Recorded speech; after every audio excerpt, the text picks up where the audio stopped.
অভিনেত্রী নুসরাত ফারিয়াকে গ্রেপ্তার নিয়ে আলোচনার মধ্যে জাতীয় নাগরিক পার্টির নেতা হাসনাত আব্দুল্লাহ ফেসবুকে লিখেছেন, এগুলো বিচার নয়, এগুলো হাসিনা স্টাইলে মনোযোগ ডাইভারশন। রোববার দুপুরে ঢাকার হযরত শাহজালাল আন্তর্জাতিক বিমানবন্দর থেকে ফারিয়াকে গ্রেপ্তার করেছে ইমিগ্রেশন পুলিশ। সোমবার এই অভিনেত্রীকে কারাগারে পাঠানোর নির্দেশ দেয় আদালত। ফারিয়াকে নিয়ে আজ দুপুরে এক ফেসবুক পোস্টে এনসিপির দক্ষিণাঞ্চলের মুখ্য সংগঠক হাসনাত আব্দুল্লাহ লিখেছেন, সরাসরি হত্যাকাণ্ডে জড়িত খুনিকে দেশ থেকে নিরাপদে বেরিয়ে যাওয়ার সুযোগ দেয়া হয়। শিরিন শারমিনকে রাষ্ট্রীয় তত্ত্বাবধানে বাসায় গিয়ে পাসপোর্ট করে দেয়া হয়। দ্বিতীয় ট্রাইব্যুনাল জানুয়ারিতে হওয়ার কথা থাকলেও মে মাসে এসেও শুরু হয়নি। হাসনাত আব্দুল্লাহ প্রশ্ন তুলেছেন, ইন্টারিম 626 জনের লিস্ট কোথায়? 626 জনকে নিরাপদে বের করে দিয়ে এখন নুসরাত ফারিয়াকে হত্যা মামলায় গ্রেপ্তার করে বোঝাতে চাচ্ছেন আপনারা খুব বিচার করেছেন। এগুলো বিচার নয়, এগুলো হাসিনা স্টাইলে মনোযোগ ডাইভারশন। ফারিয়াকে গ্রেপ্তার নিয়ে সোচ্চার হয়েছেন অভিনয় শিল্পীরাও। অভিনেত্রী আজমেরি হক বাঁধন লিখেছেন, কি এক লজ্জা! ফ্যাসিস্ট সরকার যা করেছে সেখানে এই মেয়েটার কিছুই করা ছিল না। আমি এমন পরিস্থিতি এবং সিস্টেম সম্পর্কে গভীরভাবে উদ্বিগ্ন। আমরা এমন একটা দেশে বাস করি যেখানে ন্যায্য অধিকার শব্দটা সাধারণ নয়, কিন্তু সত্যিকারভাবেই এটা অগ্রহণযোগ্য।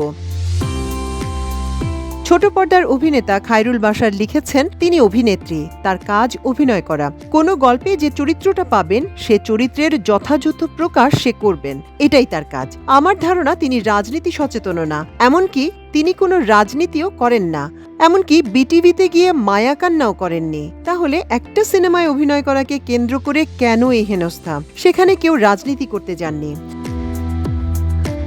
নুসরাত ফারিয়া আটকের পর থেকেই অনেকে সামাজিক মাধ্যমে শেখ মুজিবুর রহমান বায়োপিকে তার অভিনয় প্রসঙ্গ তুলে ধরে ওই একই বায়োপিকে সংস্কৃতি উপদেষ্টা মোস্তফা সরোয়ার ফারুকীর স্ত্রী নুসরাত ইমরোজ তিশার অভিনয় করার প্রসঙ্গটিও তুলেছেন। অনেকেই প্রশ্ন করেন, ফারুকীর জন্যই কি বেঁচে গেলেন তিশা? ওই সিনেমায় মুজিবের স্ত্রী ফজিলাতুন্নেসার ভূমিকায় অভিনয় করেছিলেন তিশা। অবশ্য সোমবার সংস্কৃতি বিষয়ক উপদেষ্টা মোস্তফা সরোয়ার ফারুকী তার ভেরিফাইড ফেসবুক পাতায় লিখেছেন, ফারিয়ার বিরুদ্ধে এই মামলা তো অনেকদিন ধরেই ছিল। সরকারের পক্ষ থেকে তদন্ত শেষ হওয়ার আগে গ্রেপ্তারের কোনো উদ্যোগ নেয়ার বিষয় আমার নজরে আসেনি। কিন্তু এয়ারপোর্টে যাওয়ার পরই এই ঘটনা ঘটে। আওয়ামী লীগের সাবেক রাষ্ট্রপতি আব্দুল হামিদের বিদেশ গমনকে কেন্দ্র করে ক্ষোভের পর ওভার নার্ভাসনেস থেকে হয়তোবা এসব ঘটনা ঘটে থাকতে পারে। কয়েকদিন আগে ব্যারিস্টার আন্দালিব পার্থের স্ত্রীর সঙ্গেও একই রকম ঘটনা ঘটেছে। এসব ঘটনা কোনোভাবেই সমর্থনযোগ্য না। আমি বিশ্বাস করি ফারিয়া আইনি প্রতিকার পাবেন। তবে ফারিয়ার বিরুদ্ধে মামলা থাকায় তাকে গ্রেপ্তার করা হয়েছে বলে জানিয়েছেন স্বরাষ্ট্র উপদেষ্টা জাহাঙ্গীর আলম চৌধুরী। সোমবার সচিবালয়ে এক প্রেস ব্রিফিংয়ে সাংবাদিকদের প্রশ্নের জবাবে স্বরাষ্ট্র উপদেষ্টা বলেন, ওনার বিরুদ্ধে ইনভেস্টিগেশন হচ্ছে। ফারিয়ার বিদেশ যাত্রায় নিষেধাজ্ঞা ছিল না উল্লেখ করে সাংবাদিকরা প্রশ্ন করলে জাহাঙ্গীর আলম চৌধুরী জানান, কারো বিরুদ্ধে মামলা থাকলে ছেড়ে দেয়া যায় না। তার নামে মামলা থাকলে কি করবেন? ছাইরা দিলে আপনিই বলবেন ছাইরা দিছেন।